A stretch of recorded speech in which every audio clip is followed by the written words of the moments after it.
Apple just lost the settlement, got rejected by the court, and with that, the company is facing a multi-billion-pound legal allegation that might compensate millions of iPhone owners. Moreover, the new iOS 16 caused numerous surprising problems, and users now hesitate to update to iOS 16. What's interesting, Apple was honest and stated how the company regretted actions that it made. Furthermore, many dirty and stunning things happened recently with Apple, and the company is in serious trouble. The company is sued for billions, the stock is down, and most importantly, selling statistics is horrible for the tech giant. But there is very exciting news for Apple. Elon Musk announced what innovations and products we can expect from Apple and SpaceX partnership, and Elon's words are very exciting. This is a very interesting situation, so let's explain it. When Apple apologizes, it makes a huge deal out of it, just like it did in 2017, after users discovered the corporation had been covertly slowing down older iPhones. Apple quickly clarified that it was intended to protect those phones from deteriorating batteries and provided $29 battery substitutions to smooth things over, but lawsuits soon followed. As a result of a covert decision to slow down older phones in 2017, Apple is now facing a multi-million-pound legal allegation that might compensate millions of iPhone owners. It is not a hidden fact that when new operating systems are released, battery life typically suffers at first because the processor is taxed by software and app upgrades, as well as by the indexing of files, photographs, and other services. These background updates eventually stop, though, and battery use levels usually return to normal. Mixpanel, a business analytics service, reports that since iOS 16's release, roughly 13.3% of iPhone customers have updated to it. At that time, reports of battery problems first appeared. There is minimal need for concern when buying a new gadget, because the lithium-ion battery in your iPhone deteriorates with time. A federal appeals court in San Francisco denied Apple Inc.'s request for $310 million to resolve allegations that the tech giant covered up some iPhone battery flaws by sapping system performance. Older iPhones' performance was slowed down by an unexplained battery management system that was added in a software update of that year to prevent sudden shutdowns. However, Apple did not provide customers with the choice to turn off the set and did not inform them that their phones were being intentionally throttled. Apple disputes a claim that it intentionally slowed down older phones to encourage users to upgrade. According to the manufacturer, slowing down these phones increased their usable lifespan. Before announcing the throttle, Apple did not, however, explain. It later expressed regret for this and reduced the cost of replacing an out-of-warranty battery from $79 to $29 for a short time.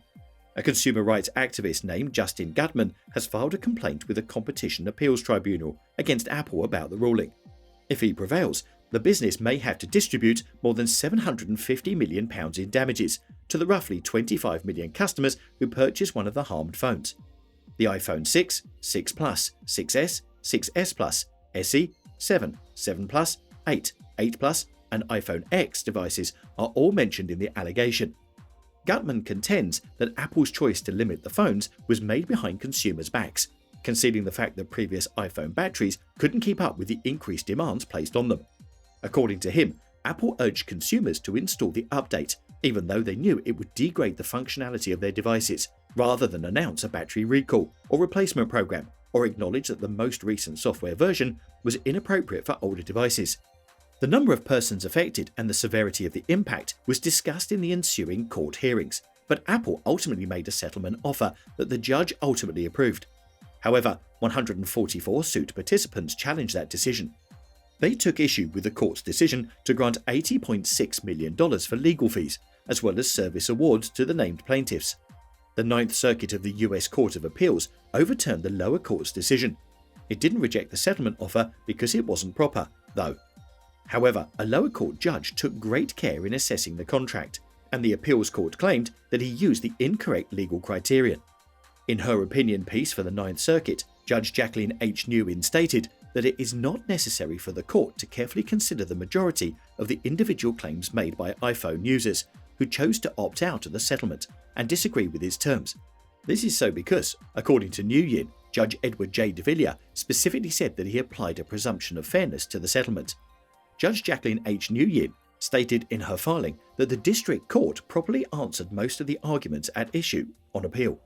However, the district court made a legal mistake when it determined that the settlement was just, reasonable, and sufficient. She also wrote settlement before class certification needs extra examination, as they have consistently cautioned, not a supposition that the accord passes muster. Taking Gutman's views in mind, he said that rather than misleading people by hiding a tool in software updates that delayed their devices by up to 58%, Apple instead did the right and legal thing by their customers and offered a free replacement, repair service, or compensation. He said he was filing this lawsuit in order to seek compensation for the injury that Apple's actions caused to millions of iPhone users in the UK. He had hoped that by dominating, firms would reassess their business models and abstain from this kind of activity if this action is successful. Nearly a year after it was first implemented, Apple admitted the throttling and claimed that it had slowed down phones with older batteries, ones that were running low on power, or those that were cold, all of which might influence a battery's performance. According to the manufacturer, a battery may not be able to produce the maximum current needed to run the phone's processor at full speed, or if it is in poor condition. Before the upgrade, doing that would simply cause the phone to shut down. The update was designed to allow the device to keep working, although slowly. According to a statement released by Apple, they had never, and would never, do anything to purposely shorten the life of any Apple device, or impair the user experience to force consumer upgrades. Making iPhones endure as long as feasible is a key component of our long-standing commitment to producing goods that consumers enjoy. The battery health section on the settings menu on iPhones now has a report that indicates whether throttling is on. In this case, although de Villiers' decision was overturned, the ruling commended him for how he handled the settlement, concluding that most of the criticisms of the agreement had been satisfactorily addressed. For instance, the appeals court determined that the judge was correct to reject the challenges to the settlement notice. The notion that iPhone customers who did not experience device throttling were a distinct class, needing their counsel, also has no substance, the court ruled. Class lawsuits that would have been decided at trial typically involve questions regarding whether each potential class member truly incurred an injury, according to Nguyen. She noted that one of the reasons the parties settled was the risk that this unclear conclusion offered to them. De Villiers confessed to having utilised the incorrect criterion, the court said, despite his thoughtful and extensive analysis, and remanded the case.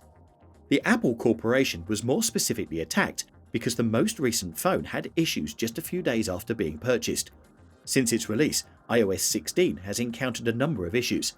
2 hurried updates to the mobile OS were made to address bugs, security concerns, and trouble loading iMessage and FaceTime, among other things. Additionally, users are being more hesitant to update to iOS 16. According to Jack Gold, chief analyst at the research firm J. Gold Associates, new iOS and app versions frequently have bugs, but these are typically discovered during pre-release testing. If the battery life problem is serious, Apple should not have released the update without more thorough testing, and that's a problem with their quality control.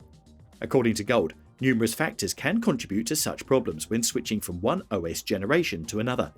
If an OS's new features and functions are not properly optimized, they may result in power consumption. New OS features that are active in the background could potentially deplete the battery. Additionally, factors such as failing to put OS components to sleep when not in use, or failure to optimize certain written operations for the processor and low-level architecture might have an impact on battery life. There are several reasons why OS or app updates can result in significant battery drain, but the fundamental problem is that it shouldn't have reached the user base if sufficient testing and improvements were implemented in the pre-release code, according to Gold. In spite of the fact that it might just be some sort of incorrect setting in the OS, Gold claimed that most people lack the knowledge necessary to correct the problem. In essence, they must wait for Apple to address the issue. But when things like this happen, it does reflect poorly on Apple, especially given how strongly they promote their security and ease of use. The district court is anticipated to reissue its approval in accordance with the appropriate legal requirements. Moreover, Musk announced the potential partnership with Apple a day after the latter revealing that its upcoming iPhone 14 will feature emergency SOS satellite connectivity. Globalstar, a provider of satellite communication, including satellite phones, has been tapped by Apple to power this new feature. Someone on Twitter recently asked if Apple would eventually be able to use SpaceX's Starlink satellite system to power its emergency SOS feature. In response, Musk wrote, "We've had some promising conversations with Apple about the possibility of using Starlink connectivity. The iPhone team is obviously super smart.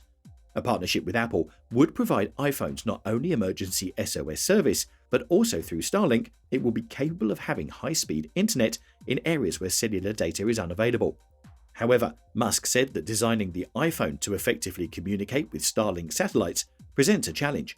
Currently, signals are sent from space to ground dishes that receive high-speed internet. That's it for today. Subscribe to our channel and hit the notification bell.